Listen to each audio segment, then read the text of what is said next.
Most visitors to Russia will head for the city of St. Petersburg.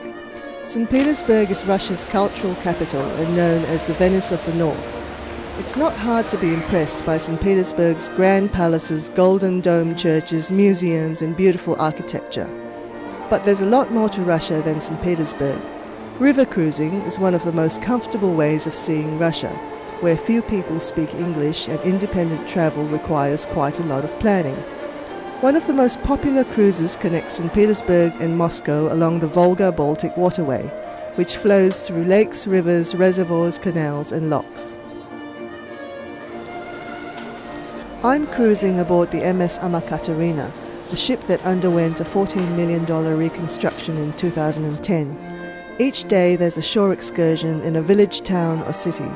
From St. Petersburg, the Neva River flows into Europe's largest freshwater lake, Lake Ladoga, then into the Svir River. The Svir River is 215 kilometers long and connects two of Europe's largest lakes, Lake Onega and Lake Ladoga. We're about 50 kilometers from Svirstroy, where we're going to spend some time wandering around the village. Our first port is a shopping stop for local crafts in Svirstroy, a small village with a population of 1,000 people.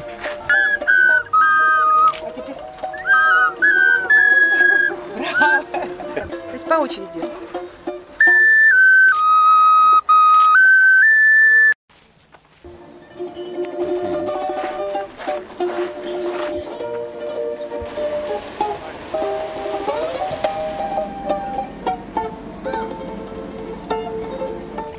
We're on Kizhi Island, where these amazing 300-year-old timber churches are part of a UNESCO World Heritage Site.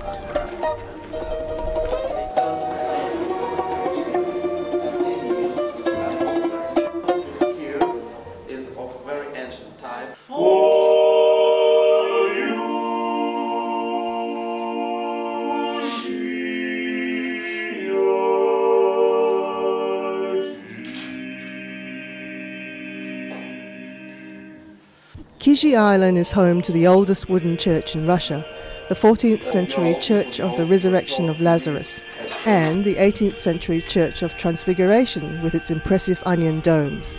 Our walking tour takes us in and out of chapels, belfries, log houses, mills, bathhouses and barns.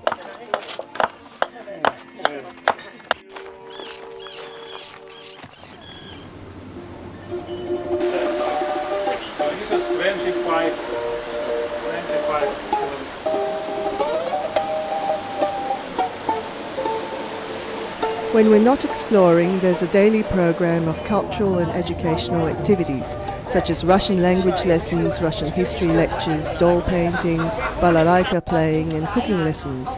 The informative talks about Russian costumes, Russian tea and Russian vodka are particularly well attended.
We dock at Goritsi and tour the Kirilo-Belozersky Monastery. The monastery is a massive complex of 15th to 17th century churches, surrounded by fortress walls on the shore of Lake Severskoy. Inside are some of the most intricate and beautiful Christian icons I've ever seen, while just outside, the lake is a popular swimming spot for the locals.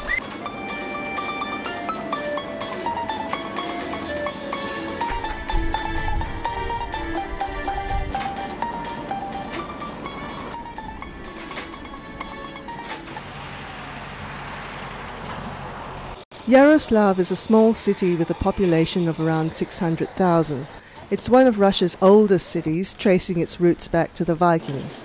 We visit the Yaroslav Museum of Russian Art, which now occupies the former governor's residence. Museum guides dressed in beautiful silk ball gowns lead us through the grandly furnished rooms. At the end of the tour, we gather in the ballroom and sip sparkling wine and listen to chamber music while the guides dance the polka.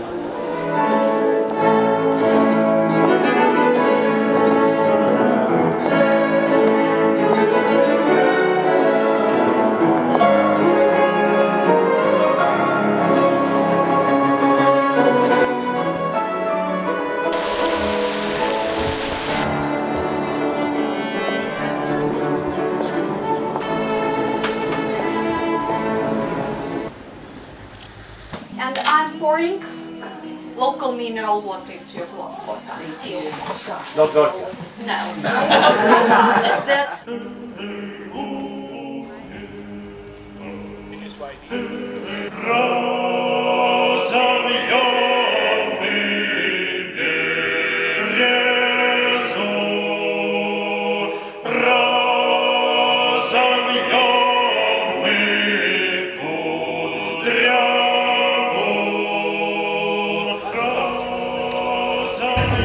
We're cruising past the church of Prince Dmitry on the Blood in Uglitch.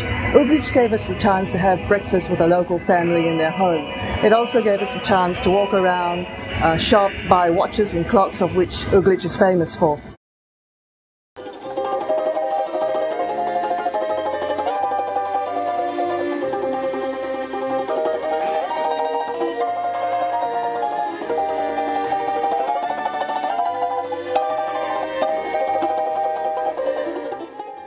Our cruise ends in Moscow, which is Russia's capital and home to the Kremlin, the seat of power for Russia's rulers throughout the centuries. One of Moscow's many attractions is St. Basil's Cathedral, with its stunning multicolored domes.